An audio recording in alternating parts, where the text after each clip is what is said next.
आप एक बात सोचिए कि हम शियों पर क्या क्या गुजर रही है, कहाँ से कहाँ आतंकवाद फैला है, आप देख लीजिए। यानी शहजादी के घर से शुरू हुआ और उसके बाद मस्जिद कूफा में हुआ, फिर इमाम हसन को जहर दिया गया, फिर करबला का इतना बड़ा वाक़या, 11 इमामों की शहादत, ये सब इन्हीं आतंकवादियों की तरफ से हुआ है जो सऊदी अरब में मौजूद है इस वक्त। इनके पुरखों ने सब किया है, आप समझ लीजिए, इनकी दादी ने सब किया है जो आप समझ लीजिए। ये वही सऊदी अरब है कि आज जो खुली छूट देते हैं कि शराब पीजिए, नंगे डांस देखिए, जुआ खेलिए, लेकिन कब्र पे फातिया नहीं हो सकती।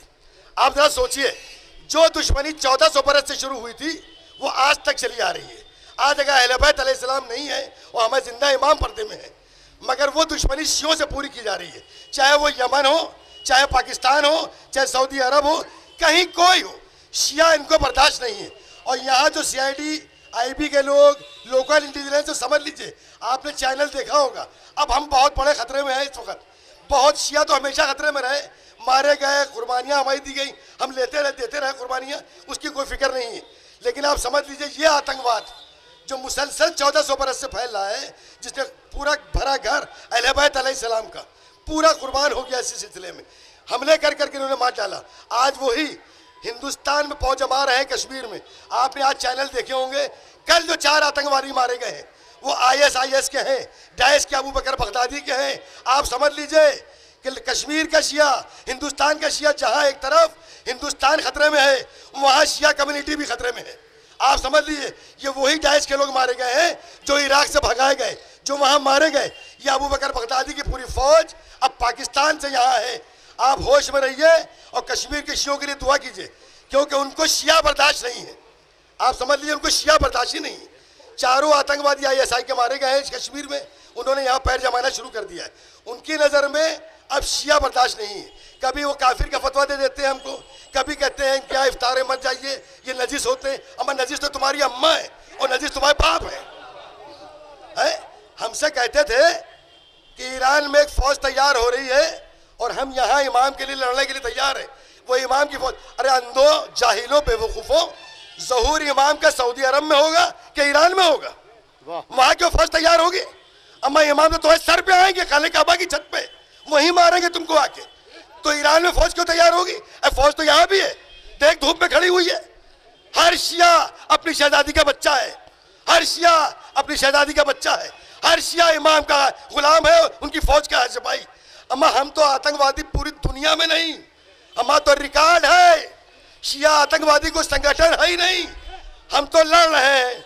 और अगर हिजबुल्लाह को कहो वो क्रांतिकारी कहला दिए गए। हमें एक बताओ लश्कर तैयबा, हिजबुल मुजाहिदीन, जैश मोहम्मद, सिपाही साहबा, ISI, अबे ये कौन है? ये सब वहाबी है। ये वही सऊदी अरब के जहाँ से पैसा ले लेके गने उठाते हैं। और ये भी कमाल की बात है, इस वक्त जो हिंदुस्तान का दुश्मन वही शियों का दुश्मन। कमाल है भैया, जो शियों को मारते हैं वही पत्थरबाजी करते हैं, वही गन चलाते हैं। एक शिया गद्दार नहीं हिंदुस्तान का, एक शिया आतंकवादी नहीं। पूरे दुनिया में देख लीजिए, अब किताबें छप गई। आप सोचिए, अंग्रेज राइटर ने लिख दिया 2 फेसेस ऑफ इस्लाम, इस्लाम के 2 चेहरे, आपको अलग किया, वहाबियों को अलग किया। आप समझ रहे हैं? जब देखो $400 की किताब है, तुम्हारे बाप ने लिख दिया कि ये कौम शिया, ये शिया कौम 1400 बरस से सिर्फ कुर्बानियां देती चली आ रही है। ये क्रिश्चियन लिख रहा है। अबे हमारे साथ तो अल्लाह, अहले बैत, तुम अपना बताओ, तुम्हारी तो दादी भाग जाती है, तुम्हारी तो दादी भाग जाती, तुम हो कहाँ? तुम कह रहे थे कि इमाम से लड़ने के लिए फौज तैयार हो रही है, हमसे लड़ने के लिए नहीं, सऊदी अरब से लड़ने के लिए। अबे तेरी औकात ही नहीं है, तुम लखनऊ के शियों से जीत जाओ तो बहुत बड़ी बात है, वहां की तो बात छोड़ो।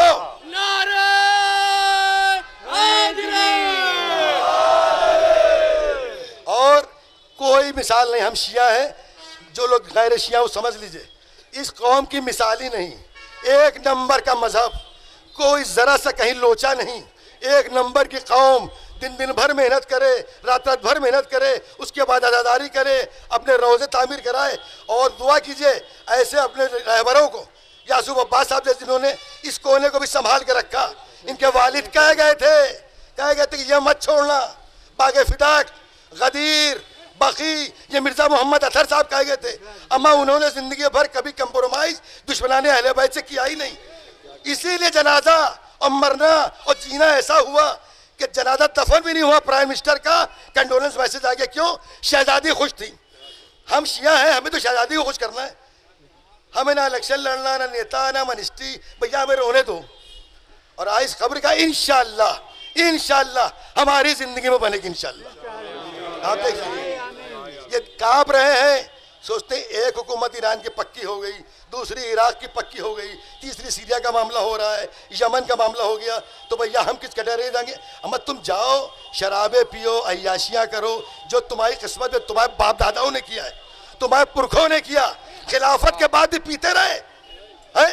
यह इस्लाम है तुम्हारा? मस्जिदों में शियों को मारते हो पाकिस्तान में, यह इस्लाम है तुम्हारा? जनाब सैयदा उनके बच्चों की कब्र पे फातिहा नहीं पढ़ने देते हो, यह इस्लाम है तुम्हारा? तुम मुसलमान हो, उल्टा वजू करते हो तुम। यज़ीदियत मुर्दाबाद, यज़ीदियत मुर्दाबाद, यज़ीदियत मुर्दाबाद। एक चीज बुलंद एक नारा हाजिर। कहीं से देख लो उठा के, कहीं से शियों का इस्लाम उठा के देख लो, एक छींट पड़ जाए तो पूरा गुस्ल करता है शिया, और तुम हैंड पाइप से वजू करते हो। तुम कहाँ हो? राधे लाल की मिठाई से रोजा खोलते हो, तुम हो कहाँ? तुम कहाँ हो? तुम कहा इस्लाम पूरा गलत, फातिहा पढ़ने को मना करो, वो क्या खाना वहां पहुंचता है? तुम्हारी दादी के पास पहुंचता है? कुछ नहीं मालूम इनको, किसी तरह का नहीं, उल्टा वीजा। अरे आप सोचिए, उल्टा वजू करते हो, एक अजान हुआ है मुंह में पकौड़ी, क्या मतलब? भागा जा रहा रोजा? क्या सब्र का रोजा रखा है शियों ने? मस्जिदें छलक रही थी हमारी, हम पर इल्जाम लगाते हो कि नमाज। अबे आके देखो तो, मस्जिदों से बाहर शिया छलक रही है, शियों की मस्जिदें नमाज से, रोजे 3-3, 4-4 दिन पहले से लग रहे नौजवान हमारे। और हमारी क्या बात करोगे यार? तुम्हारा क्या मुकाबला? तुम हो ही कुछ नहीं, हमसे तो किसी का कोई मुकाबला नहीं, हमारे इस्लाम का कोई मुकाबला नहीं। हमारे साथ तो 14 मासूमीन हैं, तुम अपना बताओ, एक बताओ।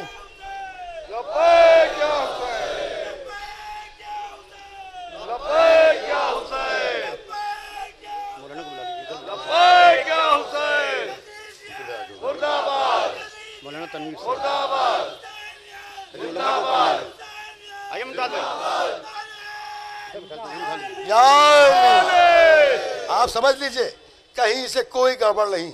इस धूप में, इस गर्मी में खड़े हुए क्यों? क्या पैसे बट रहे हैं भैया? यहाँ क्या क्या सामान बट रहा है? यहाँ क्या बट ना हमारी शहजादी की वजह से, हमारी शहजादी की कब्र धूप में है, लिहाजा ये शिया, उनके बच्चे, हम उनके बच्चे एहतजाज कर रहे हैं। अपना पैसा, अपना टाइम, सब उसी के लिए। तुम अपना बताओ, कुछ भी नहीं है। और इंशाल्लाह दुआ कीजिए आप हजरात, खुदा जन्नतुल बकी को जल्द से जल्द तामीर करे। घबराए फिर रहे हो, अब घबराए फिर रहे हो, थूक रहे हैं, पूरी दुनिया तुम्हें आतंकवादी कह रही है। पंजाब ज़्यादा आप हजरात गुजारिश है कि दुआ कीजिए, और यासूब अब्बास साहब, उनके भाइयों के लिए, मिर्ज़ा मोहम्मद अशफाक साहब क़िबला के लिए, ऐसे उलमा के लिए जो इन मामलात के लिए खड़े होते हैं, खुदा उनको जिंदा सलामत रखे आपके सरों पर, और जन्नतुल बकी के लिए मुसलसल अपनी दुआओं में। वाह भाई वाह, क़िबला अव्वल के लिए इजराइल के खिलाफ हम एहतजाज कर सकते हैं, तो क्या जन्नतुल बकी के लिए नहीं कर सकते? ये क्या बात हुई? हमारा क़िबला अव्वल से कम है उनकी खबर क्या? आप बताइए तो। हमें उन्हें खुश रखना है, लिहाजा अपनी इबादतों के बाद, अपनी नमाजों के बाद जितनी इबादतें कीजिए, जन्नतुल बकी की तामीर के लिए आप हजरात जोरदार रोज दुआ कीजिए। सलवात भेजिए आप हजरात।